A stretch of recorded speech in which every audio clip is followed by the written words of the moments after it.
Hi again then guys, and welcome to another specific car review on Gran Turismo Sport, and this time we're taking our first look into the road homologated variants, if you want to look at them that way.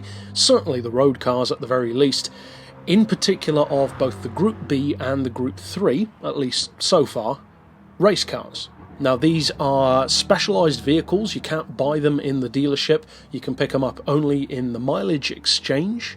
We'll have to see in the future if there are other ways of getting them. As far as I know at the moment, I think that's the only way that you can get them. I believe I have most, if not all of these so far. Those of course are Mitsubishi, a Subaru, the Corvette, this Mustang. I can't remember if there were any others. There might have been, I don't recall, but I'm not sure. We already know that a couple of others do have these road-going versions. You can see them sometimes in the menu. There's a road-going version of the Peugeot RCZ, which looks great. And there's also a fantastic-looking road variation of the Alfa Romeo 4C Group 3 machine, which looks incredible, without the rear wing especially. As far as the rest, we'll have to wait and see, but you can safely assume there will probably be even more.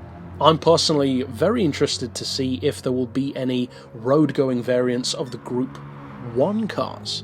I think probably not, in the grand scheme of things, but who wouldn't want a Porsche 919 Group 1 road car? How cool would that be? That would be a perfect homage to the crazy road-going GT1 cars of the 90s. And I wouldn't put it past Polyphony to do something like that. They do like making those specialised vehicles, like the secret black versions of the Le Mans cars and Gran Turismo 4, and various cars like that.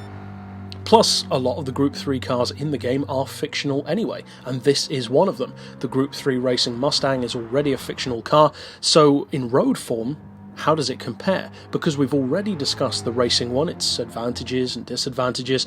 So what about this one? Because it's not a Group 3 vehicle, it's an N-Class vehicle, in particular N500, and that's really good, because any vehicle that is an N-Class car, which has racing lineage, it bodes pretty well for track potential, to say the very least, especially because you can have multi-class use, whereas currently a Group 3 car is just that. You can't use it for anything else. Likewise with a Group 4 or a Group 1, and possibly even Group 2s, if those end up being in the game. I personally believe that Group 2 might be either NASCARs or Super GT cars, but maybe I'm wrong. We'll have to wait and see if those cars get included at all, of course. Now, as you'd safely assume from a road-going version, this Mustang is inferior to the race car in a number of ways, at least on paper. It's got 502 horsepower, 386 pound-feet of torque, and it weighs a fair amount more at 1,500 kilos. But at the same time, 1,500 kilos is not a bad weight. That's actually very good for a Mustang. That's roughly the same kind of weight that you'd expect from something like a Lamborghini Murcielago. So that's pretty good for a Mustang all in. The horsepower per tonne is 335, which again doesn't sound all that good, but that's mainly due to the fact that the weight is of course much higher than the race car and the power is lower. It's still a powerful car though. It's a Mustang anyway, so the Mustang isn't exactly slow to begin with. So this one bodes pretty well, as I said earlier, as all of these cars do in terms of track potential. I know that in particular a lot of people have been loving the road-going variant of the Evo rally car, which I haven't driven yet. I actually haven't driven many of these because I've been driving so many other things.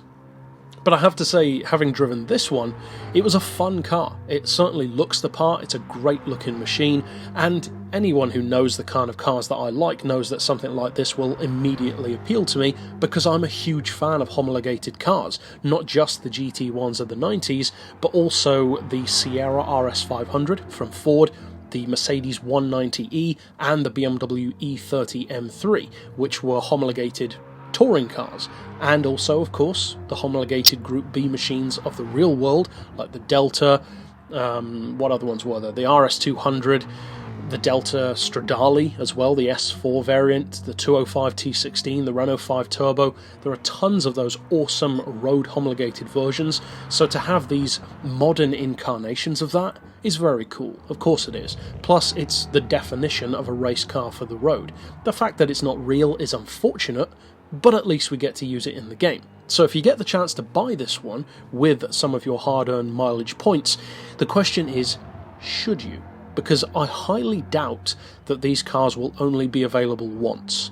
Polyphony might do it that way, but I wouldn't have thought that they would, because that excludes a lot of players from being able to enjoy the car, and I wouldn't have thought that they would do that. So let's say you get another chance at some point down the line, maybe it comes back into the mileage exchange, or maybe you win it in a daily event at some point.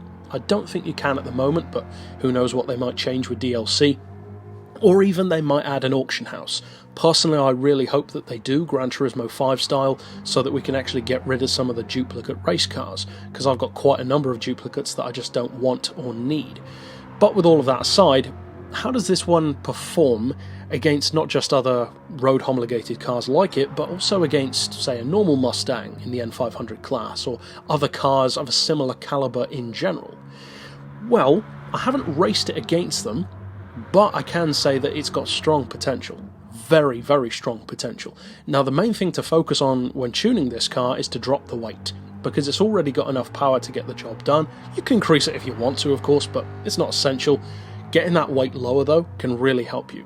And also lowering the ride height and stiffening the car up a bit can help a lot also. Get it much, much quicker through corners, lower that centre of gravity, keep that weight nice and low, and you will be handling much more like a GT car than a muscle car, which is, of course, what this is. In terms of actual handling, if you take the Mustang and then tighten everything up, that's basically what you get with this one. And that sounds like an obvious statement to make, and it is a fairly obvious statement, but you can never be certain about these things. Some race cars, or even road-going versions, handle significantly different than normal road cars. Not just on GT Sport, but on any racing game. So the fact that this one shares a very similar handling signature to the road-going Mustang, but with the definite input of the Group 3 car, is a nice mix. And I would say that it is a mix, because the Group 3 Mustang is a pretty good race car. Some people probably love using it. Personally, I don't use it a huge amount.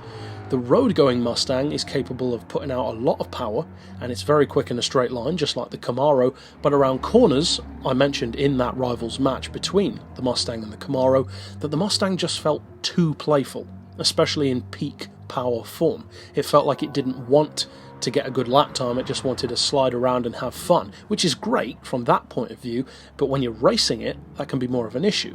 With this car, it can cope with huge power much more efficiently. It can put the power down, it's got a wider track, so the handling is much more stable, and it is, for sure, far less tail happy, not even close. Now, this car can get its tail out, of course. They've got rid of the huge rear wing in particular, but at the same time, the difference between this and the normal Mustang is massive. They are similar, as I said, but they are leagues apart in terms of how good they are through corners, which is exactly what you'd want it to be.